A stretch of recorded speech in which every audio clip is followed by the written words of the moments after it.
Everyone, previous lecture में हमने complex differentiation ख़त्म किया था। अब हम पढ़ेंगे कॉम्प्लेक्स इंटीग्रल। इसमें हम पढ़ेंगे कि कैसे हम कॉम्प्लेक्स इंटीग्रल यानी कॉम्प्लेक्स फंक्शन के इंटीग्रल इवेल्युएट कर सकते हैं, कॉन्टूर इंटीग्रल किसे कहते हैं, और एग्जांपल्स। तो let us start with complex integral. जैसे सपोज करो अभी तक आप पढ़ते आ रहे हो, देखो अभी तक क्या, let us forget about complex, पहले हम सिंपल इंटीग्रल देखते हैं। डेफिनेट इंटीग्रल आप कैसे पढ़ते हो? सपोज हमने इंटीग्रेट करना है a to b f of x dx।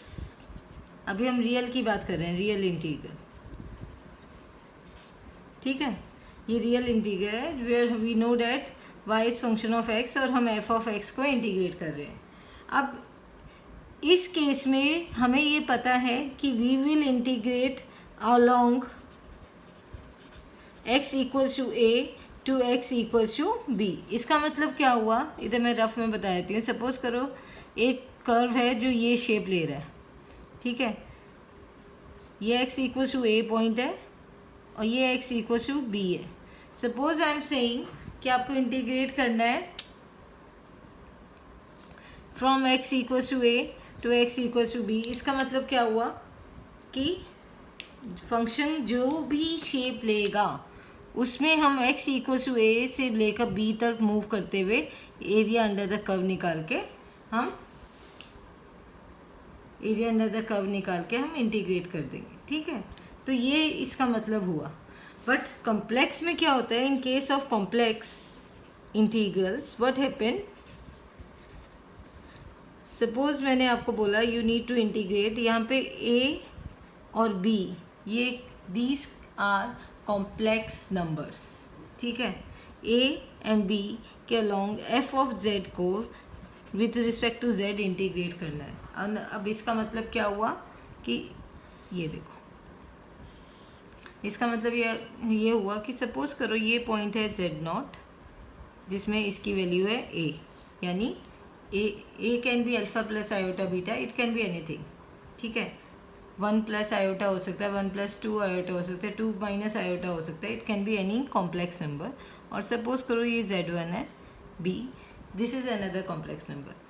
What I am saying is कि अगर मुझे इसमें इंटीग्रेट करना है तो इधर ये नहीं है कि f ऑफ z कोई पाथ ले रहा है, क्योंकि ये तो हम कॉम्प्लेक्स नंबर को हम, ये कॉम्प्लेक्स फंक्शन है और ये कॉम्प्लेक्स नंबर्स हैं दो, ठीक है। इनको हम प्लॉट कर रहे हैं रियल एक्सिस पे।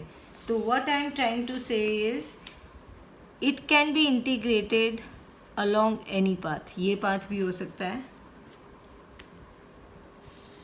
ये पाथ भी हो सकता है। लिमिट और कंटिन्यूटी में हमने ये पढ़ा था प्रीवियसली, हमने एक लेक्चर में ये पढ़ा था, ठीक है। ये पाथ भी हो सकता है,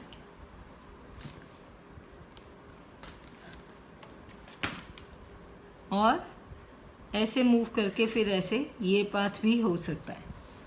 irrespective of the path we can evaluate the integral, this is what I am trying to say. Is it clear कि रियल में ये फिक्स था कि कर्व जो भी शेप लेगा उसके अलोंग हम इंटीग्रेट करते हैं फॉर्म कहाँ से कहाँ, x इक्वल्स टू a से लेकर x इक्वल्स टू b तक, ठीक है, इस फंक्शन को। बट कॉम्प्लेक्स में हमें ये पता है कि इस पॉइंट से इस पॉइंट तक इंटीग्रेशन करना है, but path can be anything. वो स्ट्रेट लाइन भी हो सकता है, कर्व भी हो सकता है, जिगजैग भी हो सकता है। Path can be constituted of many straight lines. कोई भी पाथ हो सकता है, वो आपको गिवन हो सकता है कि आपको किस पाथ के अलोंग इसको इंटीग्रेट करना है। Is it clear? ठीक है, इस पाथ के अलोंग इंटीग्रेट करना है, ये आपको गिवन हो सकता है। तो it can be anything, any path. तो इसको कॉम्प्लेक्स इंटीग्रल में ये मेजर डिफरेंस है कि पाथ आइडेंटिफाई करना पड़ता है, ठीक है। नेक्स्ट एक और चीज़ मैं आपको बताना चाहती हूँ। सपोज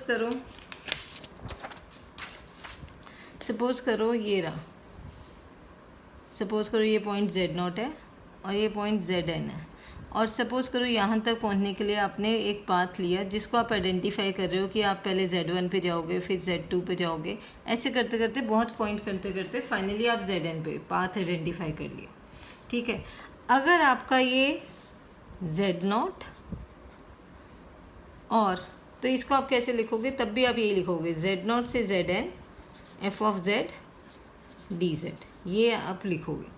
ठीक है, सपोज़ अब मैं ये कह रही हूँ, सपोज़ आपका z0 किसी भी पाथ से होते हुए zn, if z0 and zn coincide, इसका मतलब क्या है कि एक दूसरे के ऊपर लाई करते हैं, यानी यहाँ से आपने शुरू किया, होते होते वापस आप यहाँ पे पहुँच गए। अगर आपका ये पाथ कोइंसाइड करता है तो इसको आप बोलते हो क्लोज कर्व। ठीक है, और इस इंटीग्रल को यही z0 से zn, z0 से zn भी यही है, इसी इंटीग्रल को आप बोलोगे, ये आप इंडिकेट करते हो क्लोज के लिए, इसी इंटीग्रल को आप बोल देते हो कॉन्टूर इंटीग्रल। ये मैंने शुरू में बताया था, इसकी डेफिनेशन पढ़ेंगे।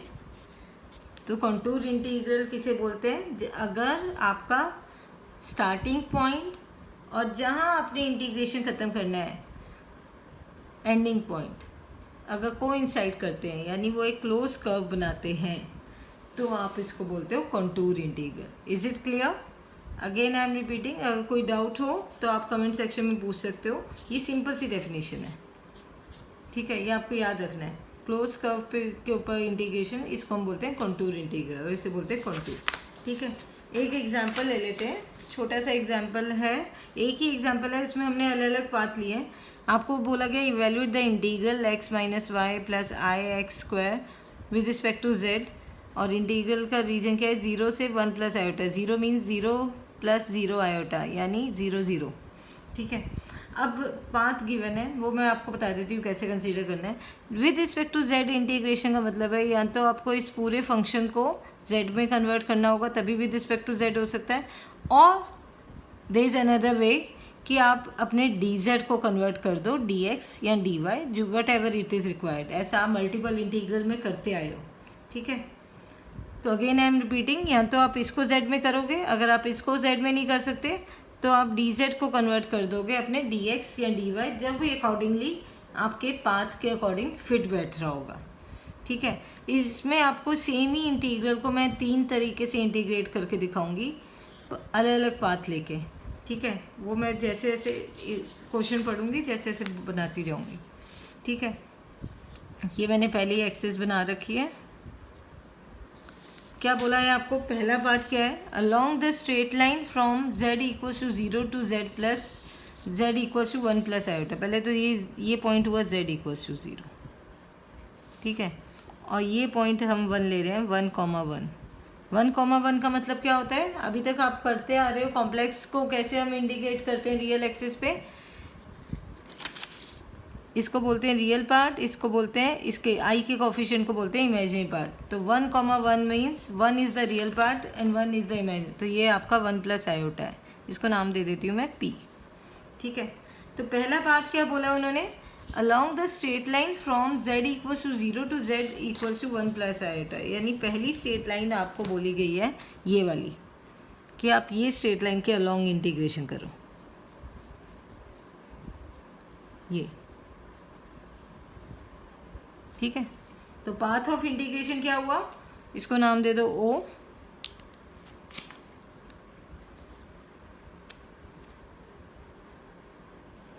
From o to p। तो a पार्ट क्या हुआ, you need to move from along, you need to integrate along OP। अब आप देखो ध्यान से, OP में क्या है, जैसे जैसे x चेंज हो रहा है y भी चेंज हो रहा है। ये स्ट्रेट लाइन की इक्वेशन क्या होती है, ये तो सबको पता है, y equals to x, along OP y equals to x, तो obviously dy equals to dx है ना। अगर y इक्वल्स टू x है तो dy इक्वल्स टू dx हो गया, और x की वैल्यू क्या है यहाँ पे, this is 0,0 and this is 1,1, तो x की वैल्यू यहाँ पे 0 है। देखो हमने y को लिखा x की टर्म्स में, तो अब सब कुछ x की टर्म्स में आ जाएगा, dy dx की टर्म्स में आ गया, तो लिमिट्स भी x की टर्म्स में आएंगी। जो ये लिमिट थी ये भी अब x की टर्म्स में हो जाएंगी, क्योंकि ये लिमिट थी z की, हम इंटीग्रेट कर रहे हैं विद रिस्पेक्ट टू dx। मैंने यही बताया था कि पाथ के अकॉर्डिंगली यू चूज़ कि डी एक्स के अकॉर्डिंग इंटीग्रेट करना है या डी वाई। तो इस केस में पाथ क्या है ये, तो इक्वेशन क्या हो गई, y इक्वल्स टू एक्स, तो d y equals to d x हो गया, दोनों साइड को डिफ्रेंशिएट किया, x वेरीज फ्रॉम 0 to 1 हो गया, और डी जेड कितना हो जाता है, डी जेड अदरवाइज होता है d x plus i d y, है ना, because z equals to x plus iota y, तो d z equals to d x plus i d y. तो इस केस में डी वाई किसके इक्वल है, डी एक्स के, तो ये आ जाएगा, ये इतना सब कुछ मैं आपको लिख के दिखा रही हूँ, या आप वर्बली भी कर सकते हो। तो आपका डी जेड किसके इक्वल आ गया, 1 plus iota into D x. तो आपका जो इंटीग्रल है, let us give it a name I, कितना था 0 to 1, पहले मैं लिख रही हूँ 0 to 1 प्लस आयोटा, ताकि आपको इजीली याद आ जाए, यू कैन रिकॉल। ये था। अब इस पूरे में मैंने आपको क्या बताया था, या तो आप इस पूरे को z की टर्म्स में लिखो, तभी विद रिस्पेक्ट टू z आप इंटीग्रेट कर सकते हो, तभी z की लिमिट्स यानी कॉम्प्लेक्स लिमिट्स डाल सकते हो, या फिर आप क्या कर सकते हो, पाथ के अकॉर्डिंगली अपना डी जेड चूज़ कर सकते हो और बाकी टर्म्स को आप चूज़ कर सकते हो, तब आपकी लिमिट भी, क्योंकि डी एक्स क्या है, एक्स क्या है, रियल नंबर, ठीक है, तो रियल नंबर की टर्म्स में उसकी लिमिट्स आएंगी। z क्या था, कॉम्प्लेक्स नंबर, तो उसकी लिमिट्स कॉम्प्लेक्स की टर्म्स में थी। अब आप इसको कन्वर्ट कर रहे हो रियल नंबर में, तो उसकी लिमिट्स भी रियल, कैसे, मैं इधर लिख के दिखा रही हूँ। नाउ वी आर, सब कुछ हमने x की टर्म्स में कर दिया, इवन डी जेड भी डी एक्स की टर्म्स में है, तो लिमिट्स लगेंगी किसकी, x की। क्या लिमिट है, ये लिखिए 0 to 1, x की जगह x, y की जगह भी x, x की जगह x,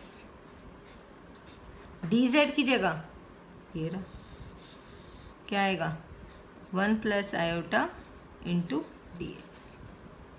x से x कैंसिल हो गए,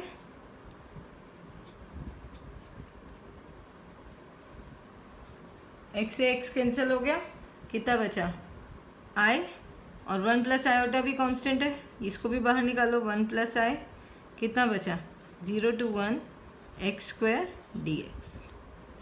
अब इंटीग्रेट कर दो एक्स स्क्वायर को, इधर मल्टीप्लाई कर दो, i into 1 I into I square कितना होता है -1। ये ध्यान रहे, मैंने मल्टीप्लाई करके आई स्क्वायर की जगह -1 डाल दिया है। आप चाहो तो एक स्टेप बढ़ा सकते हो कि पहले आई स्क्वायर लिखो फिर -1, बट उसका कोई ज़रूरत नहीं। फिर एक्स स्क्वायर का integral x cube upon 3, limits 0 to 1, कितना आ जाएगा,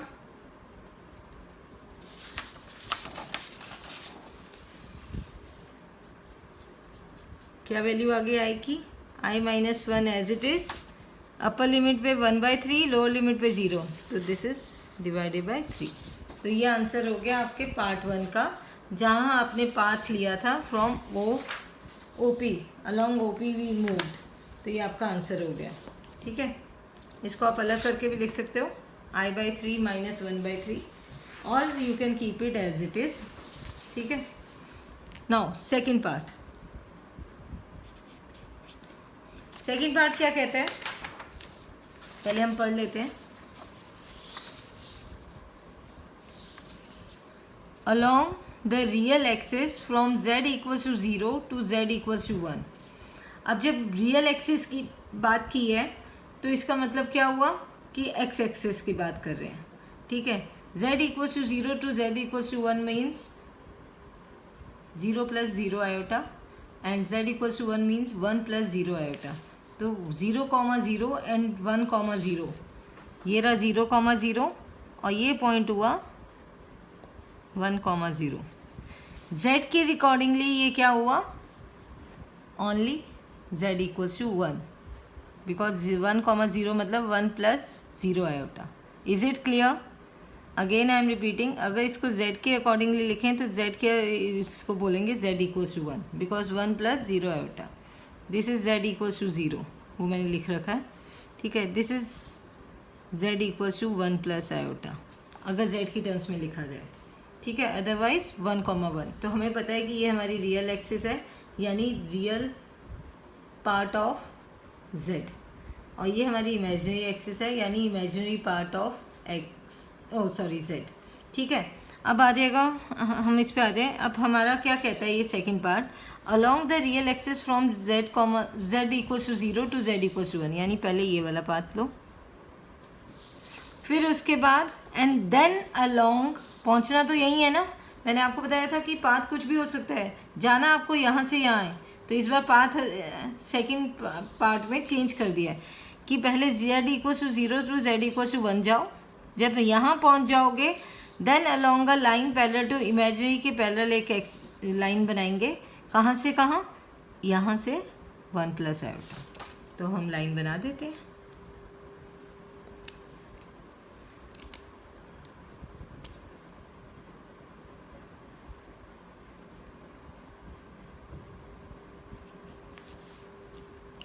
इसको नाम दे दो Q दे दो, ठीक है। तो अब जो हमारा सेकंड पार्ट कहता है वो मैं इधर लिख रही हूँ। सेकंड पार्ट क्या कहता है कि पहले हमें लेना है अलोंग O Q P।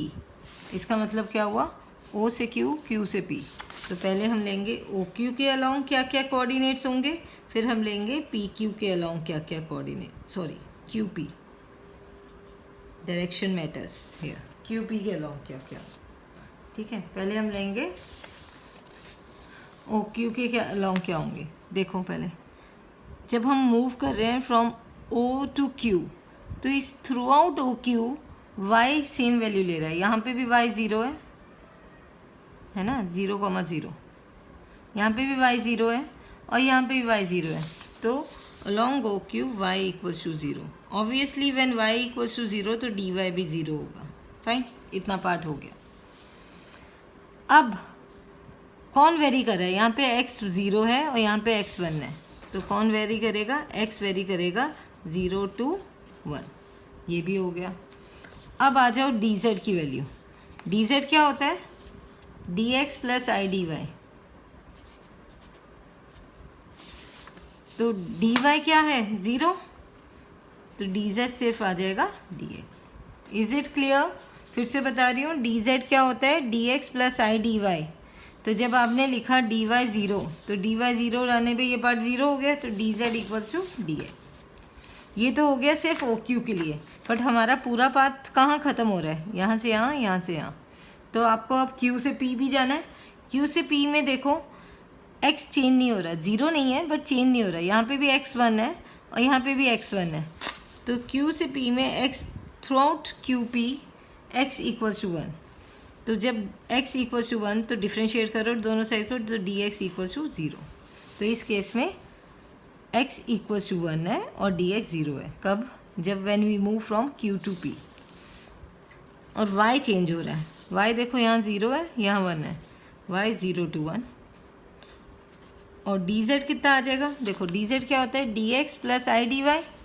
तो इस बार dx 0 है, तो dz हो जाएगा आई dy। Is it clear, is it clear. Again I am repeating, हमारा पूरा पाथ हमें देखो, इंटीग्रेशन का मतलब है क्या बोला था आपको, ये इंटीग्रेट करना है 0 से 1 प्लस आयोटा। तो यानी हमें 0 से लेकर 1 प्लस आयोटा तक जाना है। तो फर्स्ट पार्ट में हम स्ट्रेट लाइन के थ्रू चले गए, डायरेक्ट O से P पे चले गए। इस बार हमें पाथ बोल दिया गया है कि चेंज करना है, तो हम पहले O से Q गए, फिर Q से P। पहुँचना तो P पे ही है, ठीक है। तो O से Q और Q से P, तो हमारा जो कंप्लीट इंटीग्रल आएगा वो इसके साथ आएगा, OQ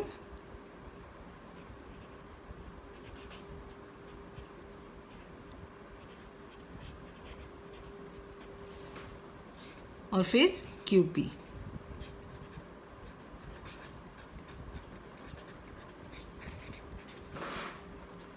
अब इधर वैल्यू डाल देते हैं। OQ पे क्या है, कौन वेरी कर रहा है, सिर्फ x। तो x varies from 0 to 1। y को 0 डालना है, ये 0 हो जाएगा, कितना बचेगा, x plus iota x square. dz की जगह dx प्लस, लेकिन ये अकेला आपको कंप्लीट नहीं देगा क्योंकि अभी आप P पे नहीं पहुँचे, तो उसके लिए ये ऐड किया हमने। तो कितना आ जाएगा, QP में कौन वेरी कर रहा है, y, कितना 0 टू 1। x की जगह 1, 0 नहीं है 1, y की जगह y प्लस फिर से x की जगह 1, तो ये क्या बन जाएगा x स्क्वायर, यानी 1 का स्क्वायर 1, तो कितना बचेगा i, और dz की जगह i dy। ठीक है, क्लियर है? तो कमेंट सेक्शन में पूछना, मैं वहीं पे रिप्लाई कर दूँगी। ठीक है, तो अब हम इसको फर्दर सॉल्व कर लेते हैं कि i इक्वल्स टू, ये कितना आएगा, x का integration x square by 2, x square का इंटीग्रेशन x क्यूब बाई 3, तो ये आ जाएगा x square by 2 plus i x cube by 3 limits 0 to 1 plus, इधर देखो 1 प्लस आयोटा कांस्टेंट हो गया, कांस्टेंट का इंटीग्रेशन y, और इधर माइनस y, तो इसका इंटीग्रेशन हो जाएगा, साथ में हमारे पास i भी है तो i भी लग जाएगा, और इधर i into y integral with respect to y, तो y का इंटीग्रल हो जाएगा y square by 2 limits 0 to 1। अब वैल्यू डाल देते हैं। ठीक है, कितना आएगा, 1 डालोगे 1/2, फिर 1 डालोगे 1/3, तो i बाई 3 हो जाएगा। इधर देखो अपर लिमिट पे ये 1 1 रहेगा और लोअर लिमिट पे ये दोनों टर्म 0 हो जाएगी, तो लोअर लिमिट नहीं डालेंगे, पहले इधर देख लो अपर लिमिट पे ये i फिर से प्लस i स्क्वायर, y की जगह 1 तो 1 आ जाएगा, माइनस i y की जगह 1 तो 1/2 आ जाएगा। ठीक है, तो कितना हो जाएगा 1/2 plus i by 3 plus i, ये i स्क्वायर हो जाएगा -1 माइनस i बाई 2, i वाली टर्म्स एक साथ कर देते हैं और बिना i यानी रियल टर्म्स एक साथ, तो 1/2 माइनस 1 इज -1/2, और इधर कितना आ जाएगा प्लस i, बाकी सिंप्लीफाई कर दो 1/3 प्लस 1 माइनस 1/2, तो एलसीएम आ जाएगा 6, i कॉमन ले लिया ना मैंने, तो इधर बचेगा 1/3, इधर बचेगा 1 और इधर -1/2, एलसीएम ले लिया 6, तो इधर आ जाएगा 2 प्लस 6 माइनस 3, तो 2 प्लस 6 इज 8 माइनस 3 5, 5/6, तो 5/6। ठीक है, ये सेकंड पार्ट का आंसर हो गया। अब हम स्टार्ट करेंगे थर्ड पार्ट, और वो लास्ट पार्ट है। थर्ड पार्ट में भी देखते हैं, पाथ है along the imaginary axis from z equals to 0 to z equals to iota. z equals to 0 हमने ये ड्रॉ किया था, ये रहा z इक्वल्स टू 0, और z इक्वल्स टू आयोटा का मतलब है 0,1, रियल पार्ट 0 और इमेजिन पार्ट 1, तो ये 0,1 है, ये मैंने इसे ड्रॉ कर लिया है। ठीक है, तो पाथ कहाँ है, o से हमें स्टार्ट करके यहाँ तक जाना है 0,1 तक, इसको नाम दे दिया r। ठीक है, उसके बाद बोला है एंड देन, क्योंकि पाथ अभी कंप्लीट नहीं हुआ, पाथ तब कंप्लीट होगा जब हम 0,0 से 1,1 पे पहुंच जाएंगे, तो पाथ अभी कंप्लीट नहीं हुआ। उसके बाद बोला गया and then along a line parallel to real axis. अब रियल एक्सिस के पैरेलल लाइन है, ये हमने ड्रॉ कर दी है, from z equals to iota, ये z इक्वल्स टू आयोटा है, 0,1 is nothing but z equals to iota, to z equals to 1 plus iota, ये रहा, मैंने 1,1 को इंडिकेट किया हुआ है। ठीक है, तो बेसिकली थर्ड पार्ट में हमारा पाथ कब कंप्लीट होता है, पहले हमें o से r पे जाना है, फिर r से p पे जाना है, ये मैंने एरो बना रखे, ये रहा o से r और r से p पे जाना है। तो third part says we need to move along o r p। ठीक है, यानी पहले o से r और फिर r से p, तो हम दोनों पार्ट्स को कंसीडर करेंगे तब हमारा पूरा इंटीग्रल की वैल्यू आएगी। पहले हम o से r देख लेते हैं। When we move from o to r, तो ये लाइन ओ आर लाई कर रही है y एक्सिस पे, तो x कोऑर्डिनेट 0 होगा, तो ओ आर में throughout x equals to 0, this implies dx equals to 0। ठीक है, फिर वेरी कौन कर रहा है, यहाँ पे y 0 है, यहाँ पे y 1 है, तो वेरी कौन कर रहा है, आप देखो वेरी कौन कर रहा है, y equals to 0 y equals to 1, तो y वेरीज फ्रॉम 0 to 1, अब आ जाओ डी जेड पे। डी जेड कितना होता है, d x plus i d y. मैं दोबारा लिख रही हूँ, ठीक है। डी एक्स ज़ीरो है तो डी जेड कितना बचा, सिर्फ आई डी वाई, ठीक है, क्योंकि डी एक्स ज़ीरो है इस ओ आर के केस में। अब आ जाओ आर पी पे, यानी जब आर से पी पे जा रहे हैं, आर से पी पे जा रहे हैं, ये पैरेलल टू वैसे भी एक्स एक्सिस है, ठीक है। तो इसका मतलब y चेंज नहीं हो रहा, y यहाँ पे भी 1 था, y यहाँ पे भी 1 है, तो y इक्वल्स टू 1। तो दोनों साइड को डिफ्रेंशिएट करो। If y equals to 1 dy equals to 0, y का डिफ्रेंशिएशन 0, ठीक है। कौन वेरी कर रहा है, यहाँ पे x 0 था, यहाँ पे x 1 है, ठीक है। सिर्फ इसको देखो, फोकस यहाँ रखो, यहाँ पे x 0 था, यहाँ पे x 1 है, तो कौन वेरी कर रहा है, x varies from 0 to 1। D z कितना आ जाएगा, डी जेड कितना था, d x plus i d y. तो इस केस में डी वाई 0 है ना, तो कितना बचा, डी वाई 0 है, तो डी जेड कितना बचा, सिर्फ डी एक्स। अब हम इंटीग्रल लिख देते हैं। इंटीग्रल की वैल्यू क्या है, पहले along O R, O R अगर हम अलोंग ओ आर देखें तो अलोंग ओ आर एक्स 0 है, पहले हम लिख देते हैं O R x minus y plus i x square d z. जो जो हमने वैल्यूज़ पैरामीटर्स लिखे हैं वो सब इसमें डाल देंगे, और फिर R P x minus y plus i x square d z. अब वैल्यू डाल देते हैं।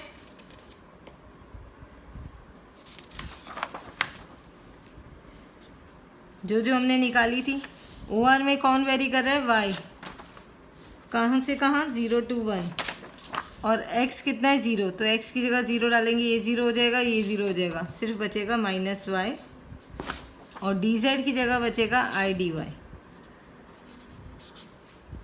प्लस। अब देखेंगे आर पी, आर पी में कौन वेरी कर रहा है, x, कहाँ से कहाँ, 0 to 1, ठीक है। x रहेगा, y की जगह 1 आ जाएगा, तो x minus 1 plus i x square, और डी जेड की जगह डी एक्स।